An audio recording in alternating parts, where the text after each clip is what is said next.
இந்த வீடியோவை உங்களுக்கு வழங்குவோர் மாலை முரசு செய்திகள் தொலைக்காட்சியின் படிப்போம் ஜெயிப்போம் உயர்கல்வியை தேர்ந்தெடுப்பதில் உள்ள சந்தேகங்களை தீர்க்கும் நிகழ்ச்சி தினமும் மாலை 5 மணிக்கு.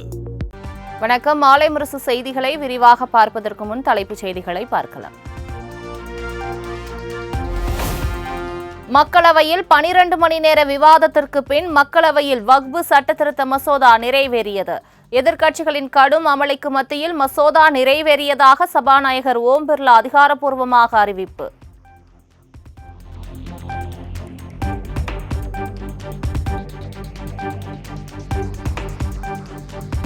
வக்ஃப் மசோதாவுக்கு இந்தியா கூட்டணியில் இடம்பெற்றுள்ள கட்சியினர் கடும் எதிர்ப்பு. மசோதாவுக்கு ஆதரவாக 288 பேரும் எதிராக 232 பேரும் வாக்களிப்பு.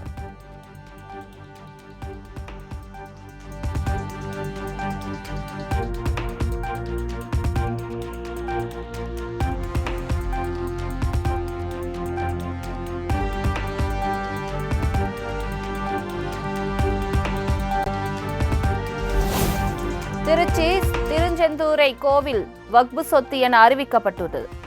மக்களவையில் வக்ஃப் திருத்த மசோதாவை தாக்கல் செய்த அமைச்சர் கிரண் ரிஜிஜு குற்றச்சாட்டு.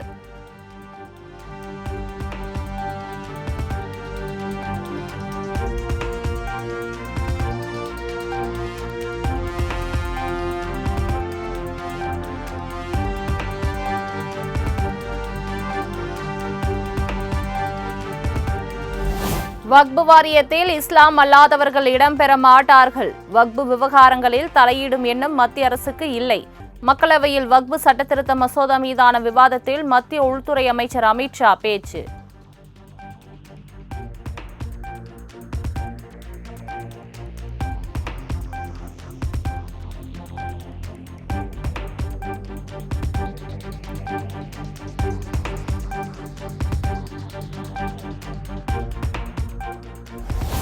வக்ஃப் மசோதா பெயரில் இஸ்லாமியர்களை அச்சுறுத்தி வாக்கு வாங்கி அரசியல். காங்கிரஸ் மீது மத்திய உள்துறை அமைச்சர் அமித் ஷா பாய்ச்சல்.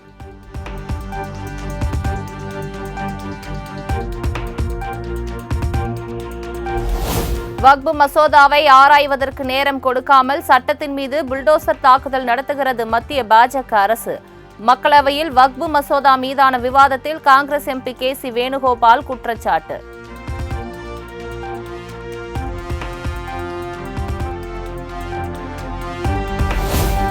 அரசியலமைப்பு சட்டத்தின் மீதான அப்பட்டமான தாக்குதல் வக்ஃப் சட்டத்திருத்த மசோதா. வக்ஃப் வாரிய சொத்துக்களை அபகரிக்கும் முயற்சி எனவும் மக்களவையில் திமுக எம்பி ஆர் ராசா காட்டம். Identified and declared as a work property. Who identified? Who declared? Who investigated? You will declare?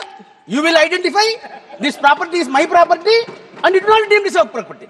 So, in the name of the improvement, the government attempts to defeat the concept of work and want to snatching the entire work property in the name of the act to the government.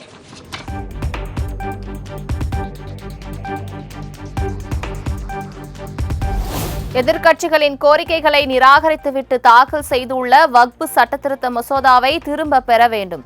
இஸ்லாமியர்களுக்கு முற்றிலும் எதிரான வகையில் திருத்தம் கொண்டு வரப்பட்டுள்ளதாக திமுக MP R ராசா கண்டனம்.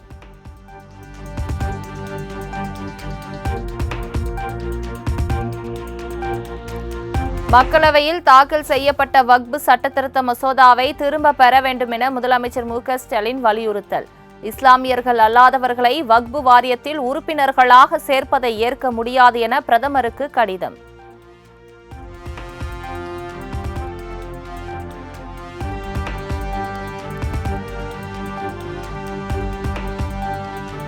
வக்ஃப் சட்ட திருத்த மசோதாவை கண்டித்து சென்னையில் ஆர்ப்பாட்டத்தில் ஈடுபட்ட எஸ்டிபிஐ கட்சியினர் கைது. வக்ஃப் சட்ட திருத்த மசோதாவை மத்திய அரசு உடனடியாக திரும்ப பெற வேண்டும் என வலியுறுத்தல். முஸ்லிம்களுடைய உரிமையான அந்த சொத்துக்களை பராமரிப்பதற்காக முஸ்லிம் அல்லாதவர்களை நாங்கள் நியமிப்போம் என்கின்ற ஒரு கேடுகட்ட திருத்தங்களை கொண்டு வந்து 30 கோடிக்கும் மேலாக வாழுகின்ற இஸ்லாமியர்களுடைய உணர்வுகளையும் உரிமைகளையும் தொடர்ந்து காயப்படுத்துகின்ற விதமாக ஒன்றிய பாரதிய ஜனதா அரசு செயல்பட்டு கொண்டிருக்கிறது. இதனை நாங்கள் வன்மையாக கண்டிப்பதோடு இன்று தாக்கல் செய்து கொண்டிருக்கக்கூடிய இந்த வக்ஃபு திருத்த சட்டத்தை உடனடியாக திரும்ப பெற வேண்டும்.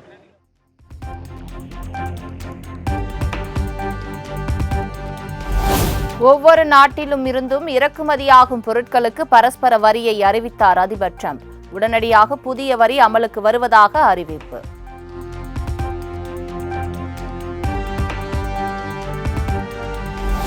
இந்தியாவிலிருந்து இறக்குமதி செய்யப்படும் பொருட்களுக்கு 26% பரஸ்பர வரி விதிப்பு. அமெரிக்க அதிபர் டொனால்ட் டிரம்ப் அறிவிப்பு.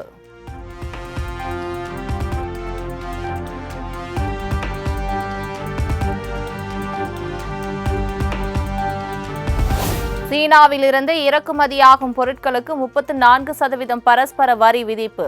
அனைத்து நாடுகளிலிருந்து ஆட்டோமொபைல் இறக்குமதிகளுக்கு 25% வரியை விதித்தார் அதிபர் டிரம்ப்.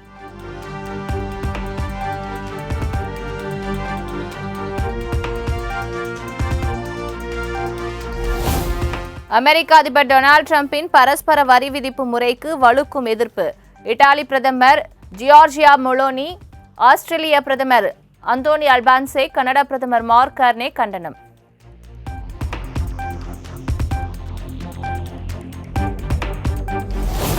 கச்சத்தீவை மீண்டும் திரும்ப பெறுவது தொடர்பாக சட்டப்பேரவையில் முதலமைச்சர் கொண்டு வந்த தீர்மானம் ஒருமனதாக நிறைவேற்றும்.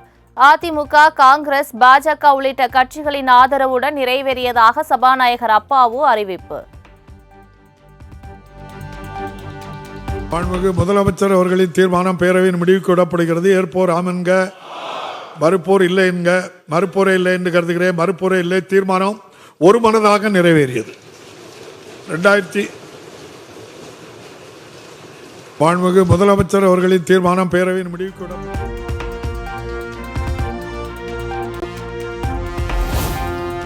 கடந்த 4 ஆண்டுகளில் கச்சத்தீவு தொடர்பாக தீர்மானம் கொண்டு வராதது ஏன்? சட்டமன்ற தேர்தல் வருவதால் கச்சத்தீவை மீட்க வேண்டும் என்பது போல் திமுக நாடகம் ஆடுவதாகவும் விமர்சனம்.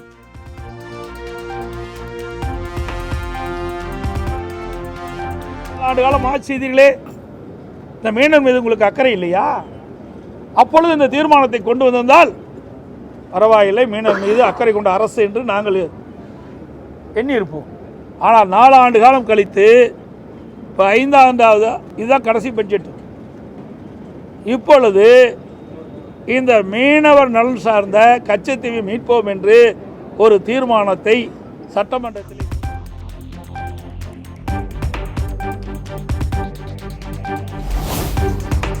தேர்தலுக்காக தீர்மானம் கொண்டு வரும் கட்சி திமுக இல்லை என சட்டத்துறை அமைச்சர் ரகுபதி பேட்டி. கச்சத்தீவு விவகாரத்தை நீர்த்து போக செய்தது அதிமுக தான் எனவும் சாடல். உடனே சொல்லுகிறார்கள், அடுத்த வருஷம் தேர்தல் வருது, தேர்தலுக்காக நீங்கள் கொண்டு வந்திருக்கிறீர்கள். தேர்தலுக்காக தீர்மானம் கொண்டு வருகிற கட்சி திராவிட முன்னேற்ற கழகம் அல்ல. நாங்கள் தேர்தலை கண்டு பயப்படுகின்றவர்கள் அல்ல.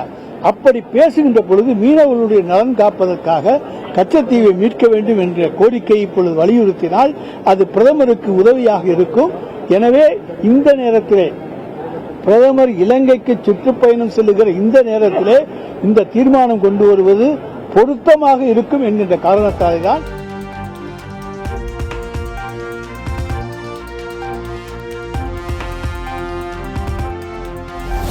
கச்சத்தீவு தீர்மானத்தின் போது தமிழக காங்கிரஸ் தலைவர் செல்வ பெருந்தகை ஜெயலலிதாவை குறிப்பிட்டு பேசியதால் செங்கோட்டையன் ஆவேசம். அம்மாவை பற்றி விமர்சனம் செய்து பேசும்போது அதிமுக எம்எல்ஏக்கள் சும்மா இருக்கலாமா என கத்திய செங்கோட்டையன்.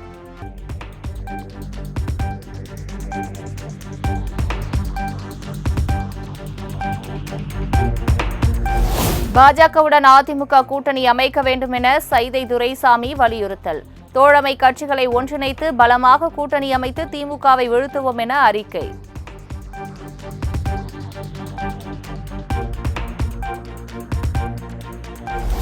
டெல்லியில் மத்திய நிதியமைச்சர் நிர்மலா சீதாராமனுடன் அதிமுக எம்பி தம்பிதுரை திடீர் சந்திப்பு. அதிமுக பாஜக கூட்டணி பேச்சுவார்த்தை தீவிரமடைந்திருப்பதாக கூறப்படும் நிலையில் தொடரும் முக்கிய சந்திப்புகள்.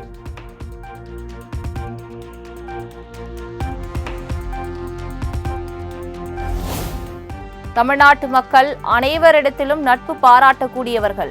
சென்னை கிண்டியில் உள்ள ஆளுநர் மாளிகையில் நடைபெற்ற நிகழ்ச்சியில் ஆளுநர் ஆர் என் ரவி புகழாரம்.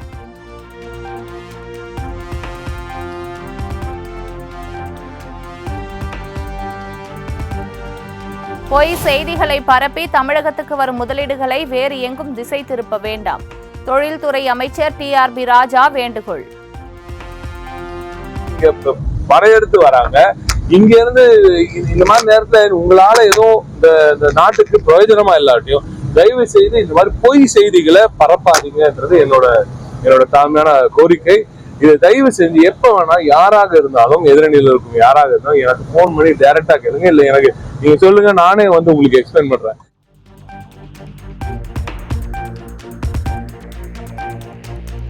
தென்காசியிலிருந்து வேலைக்காக ஐக்கிய அரபு அமீரகம் சென்று நாடு திரும்ப முடியாமல் சிக்கியுள்ள 5 பேரை மீட்க வேண்டும். உடனடியாக நடவடிக்கை எடுக்க வலியுறுத்தி மத்திய வெளியுறவுத்துறை அமைச்சர் ஜெய்சங்கருக்கு பாஜக மாநில தலைவர் அண்ணாமலை கடிதம்.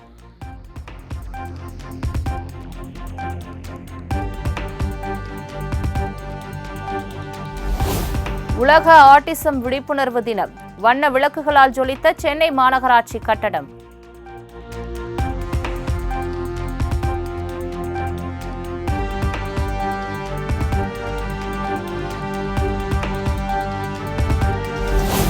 வார விடுமுறையை முன்னிட்டு சென்னையிலிருந்து பல்வேறு நகரங்களுக்கு சிறப்பு பேருந்துகள் இயக்கம். தமிழ்நாடு அரசு விரைவு போக்குவரத்து கழகம் அறிவிப்பு.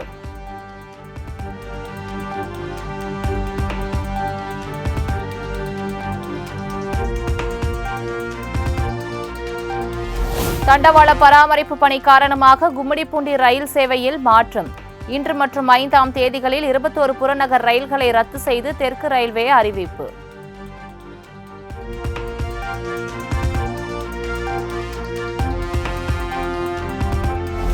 மும்பையிலிருந்து 164 பயணிகளுடன் சென்னை வந்த ஏர் இந்தியா விமானம் தரை இறங்க முடியாமல் தவிப்பு. சுமார் அரை மணி நேரம் வானில் வட்டமடித்ததால் பயணிகள் அவதி.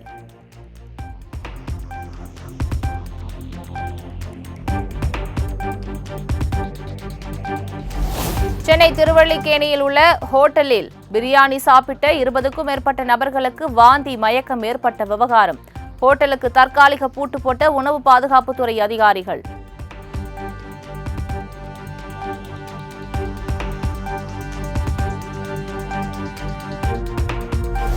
நாகையில் தாய்க்கு பதிலாக 10ஆம் வகுப்பு தேர்வு எழுத சென்ற மகள். ஹால் டிக்கெட்டில் புகைப்படம் மாறி இருந்ததால் காவல்துறையினரிடம் ஒப்படைத்த தேர்வு கண்காணிப்பாளர்.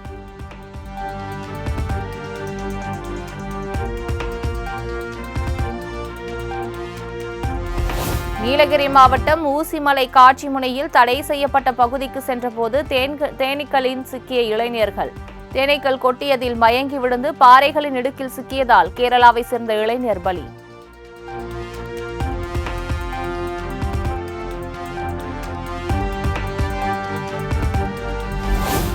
கோவை மாநகராட்சியின் அலட்சியத்தால் சாலையில் பெருக்கெடுத்து ஓடும் கழிவுநீர். பள்ளி செல்லும் மாணவர்கள், வாகன ஓட்டிகள் கடும் அவதி.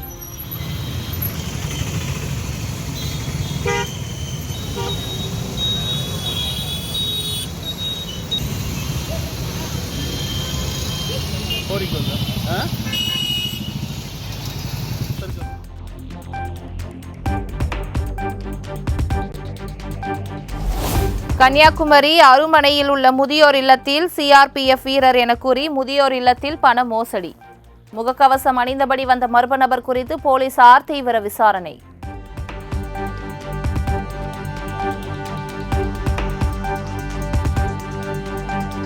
கடலூர் மாவட்டம் புவனகிரி அருகே வீட்டின் கழிவறை சுவர் இடிந்து விழுந்து 8 வயது சிறுவன் உயிரிழப்பு. விளையாடிக் கொண்டிருந்த சிறுவனுக்கு நேர்ந்த சோகம்.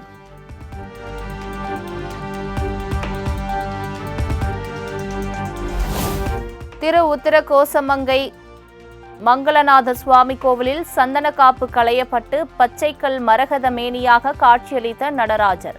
நீண்ட தூரம் அணிவகுத்து சுவாமியை தரிசனம் செய்த ஆயிரக்கணக்கான பக்தர்கள்.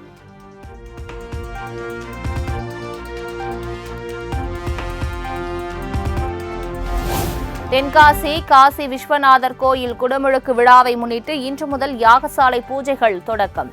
தென்காசி மாவட்டத்தில் உள்ள சுற்றுலா தலங்களை பறைசாற்றும் விதமாக யாகசாலையில் தத்ரூபமாக வரையப்பட்டுள்ள கண்கவர் ஓவியங்கள்.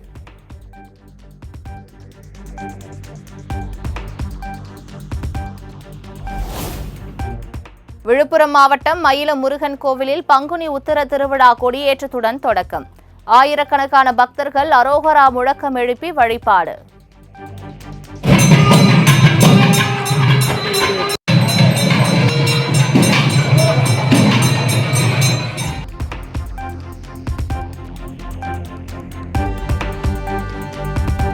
தேன்கனிக்கோட்டை அருகே ஸ்ரீ மதனகிரி முனீஸ்வர சுவாமி கோவில் தேர் திருவிழா கோலாகலம். ஆயிரக்கணக்கான பக்தர்கள் தேரை இழுத்து வழிபாடு.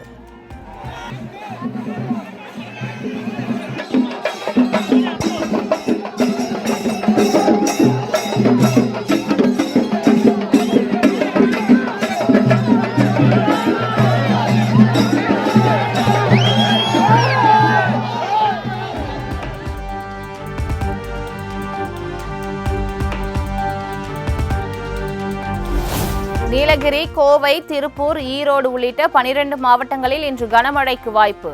சென்னை வானிலை ஆய்வு மையம் தகவல்.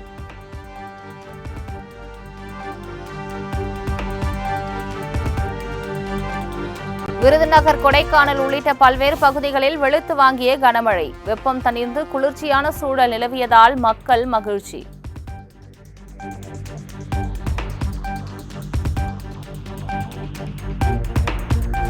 இரண்டு நாள் அரசுமுறை பயணமாக இன்று தாய்லாந்து செல்கிறார் பிரதமர் மோடி.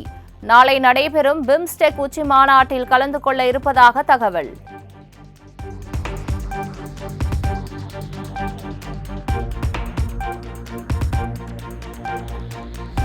இந்திய ரிசர்வ் வங்கியின் துணை ஆளுநராக பூனம் குப்தா நியமனம். உலக வங்கி மற்றும் சர்வதேச நிதியம் உள்ளிட்ட அமைப்புகளில் பணியாற்றி 20 ஆண்டுகள் அனுபவம் கொண்டவர்.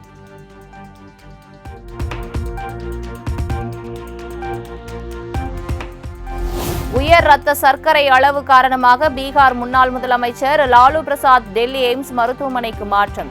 உடல்நிலை மிகவும் மோசமடைந்ததை தொடர்ந்து மேல் சிகிச்சைக்காக அனுமதி.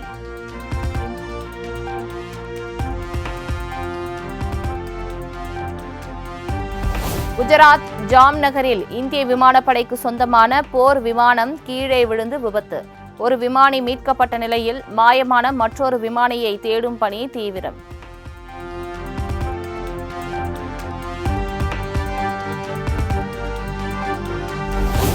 வருமான வரி வழக்கை விரைவாக விசாரிக்க கோரி அனில் அம்பானி தொடர்ந்த வழக்கு. 25,000 ரூபாய் அபராதம் விதித்து மும்பை உயர்நீதிமன்றம் உத்தரவு.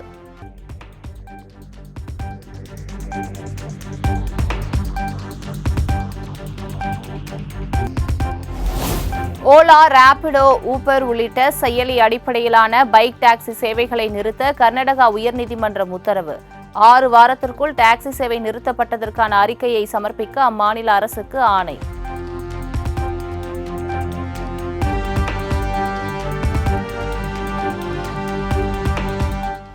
ஆந்திர மாநிலம் விஜயநகரம் ரயில் நிலையம் அருகே நான்டெட் சம்பல்பூர் விரைவு ரயிலின் 2 பெட்டிகள் தடம் புரண்டு விபத்து.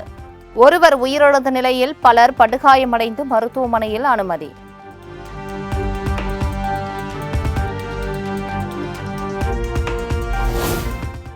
மும்பையில் பாலிவுட் நட்சத்திரங்கள் பங்கேற்புடன் நடைபெற்ற ஃபேஷன் ஷோ. விதவிதமான ஆடைகள் அணிந்து ஒய்யாரமாக நடந்து வந்த நடிகைகள்.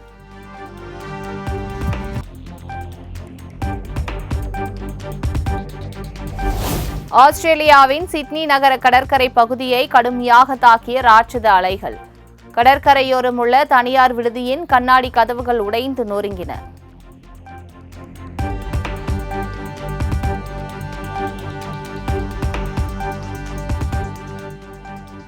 ஜப்பானில் கியூஷு தீவை மையமாக கொண்டு சக்தி வாய்ந்த நிலநடுக்கம் உணரப்பட்டதால் மக்கள் பீதி. பூமிக்கு அடியில் 30 கிலோமீட்டர் ஆழத்தில் ஏற்பட்ட நிலநடுக்கம் ரிக்டர் அளவுகோலில் 6 பதிவு.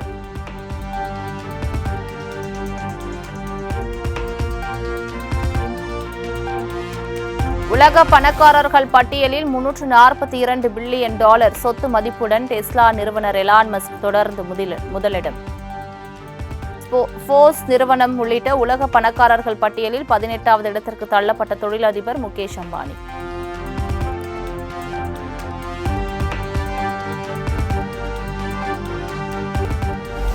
ஐபிஎல் தொடரில் குஜராத் டைட்டன்ஸ் அணி அபார வெற்றி. 8 விக்கெட் வித்தியாசத்தில் ராயல் சேலஞ்சர்ஸ் பெங்களூரு அணியை வீழ்த்தி அசத்தல்.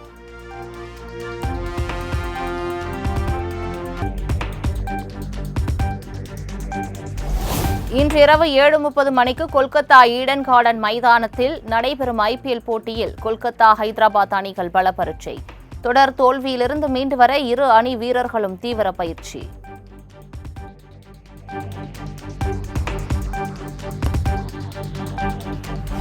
நியூசிலாந்து அணிக்கு எதிரான ஒருநாள் தொடரையும் இழந்தது பாகிஸ்தான். 3 போட்டிகள் கொண்ட தொடரை 2-0 என்ற கணக்கில் நியூசிலாந்து அணி கைப்பற்றியது.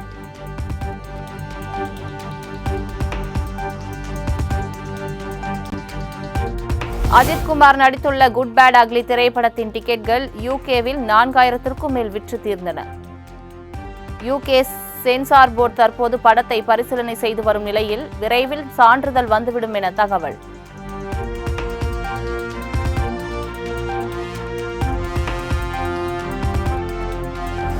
பாலிவுட் பாடலுக்கு மிரட்டலாக நடனமாடிய நடிகை சாயிஷா. இணையத்தில் வைரலாக வீடியோவை பார்த்து ரசிகர்கள் ஷாக்.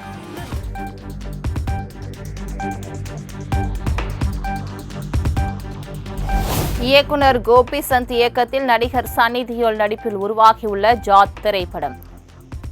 டச் கியா என்ற பாடல் வெளியாகி ரசிகர்களிடையே நல்ல வரவேற்பு.